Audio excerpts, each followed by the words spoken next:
Ndakuramutsa mu izina rya Yesu Kristo.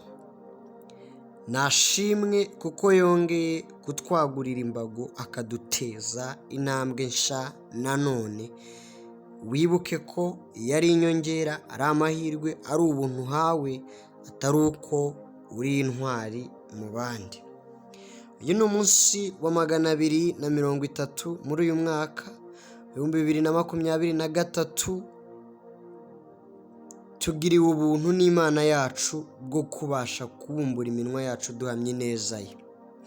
Mwuka wera yongeye guhishura urundi ruhande rwiza rw'umuremyi wacu uyu munsi. Nubwo uri mu bibazo bikomeye, ariko uhawe gukura.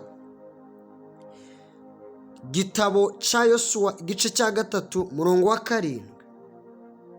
Hari ijambo ry'Uwiteka riravuga ngo, maze Uwiteka abwira Yosuwa ati, uyu munsi ndatangira kugukuza mu maso y'Abisirayeli, kandi bazabona ko mbana nawe nk'uko nabanaga na Mose.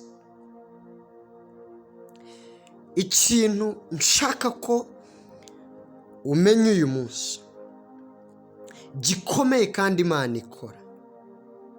Nubwo waba uri mu bibazo bikomeye, nubwo ubuzima bukunyuza mu bibazo bikomeye, amajoro maremare arimo kubura ibitotsi, situwasiyo zigoye, zitoroshye, zinaniza umutima, zikananiza umubiri, zikagora amarangamutima, zikanyeganyeza ubwonko, imitekerereze yose, umutima ukaguhagararamo. Ntabwo Imana ikunze guhindura situwasiyo. Ku kigero runaka Imana izareka ibibazo uri gucamo, aho kugira ngo ibihindure, ahubwo ifata umwanya igerageza guhindura wowe. Impamvu ihindura wowe ni ukugira ngo ukure. Imana iramutse ije igajya ihindura buri kibazo cyose wisanzemo, wazakomeza uri akana gato k'akanyabwoba kadafite ikintu na kimwe gasobanukiwe mu mwuka.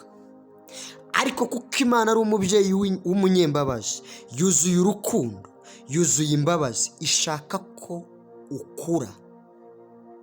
Niyo mpamvu uyu munsi itari guhindura iyo situwasiyo. Nubwo ukiri kuyicamo, nubwo bikikugoye, nubwo udafite ibisubizo, nubwo amarira akiri kuba menshi, nubwo udafite uburyo wabisohokamo, nubwo utarimo ubona inzira, nubwo udafite uko ubisobanura, nubwo bikurembeje, nubwo bikunanije, nubwo umutima unaniwe, nubwo amarangamutima arushye, ntabwo yagutaye, ntabwo ari ukukwanga, ntabwo ari ukugutererana, si no kutakwitaho. Hari ikintu ari kugukoramo, hari umurimo arimo gukoramo, arimo aragerageza kugukuza. Numara gukura, ntabwo uzongera kujya utinya situwasiyo. Uraza kunguka ubwenge, uraza kunguka ubumenyi. Hari ubwenge ugiye kubona, hari ubumenyi ugiye kubona buzakunyuza no mu biri imbere. Situwasiyo ntabwo zizavaho, no mu minsi iri imbere zizakomeza kuza. Ariko Imana ikiri gukora, irimo irakugwizamo ibisubizo, irimo irakugwizamo imbaraga, irakugwizamo umutima wihangana, irakugwizamo ubwenge bushaka ibisubizo, irakugwizamo ibitekerezo bishaka ibisubizo by'ikibazo uri gucamo. Apana icy'uyu munsi gusa, ahubwo no mu bizaza.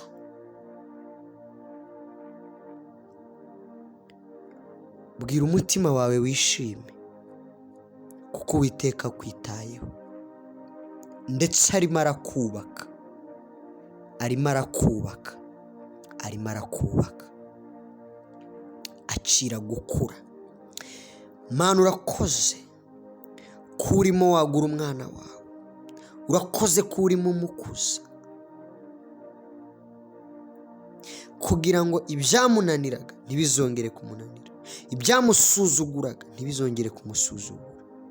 Mukuze, umuhe imbaraga n'imitekerereze mishya bihindutse, bituma atsinda, aneshe mu buryo bwose, mu izina rya Yesu Kristo.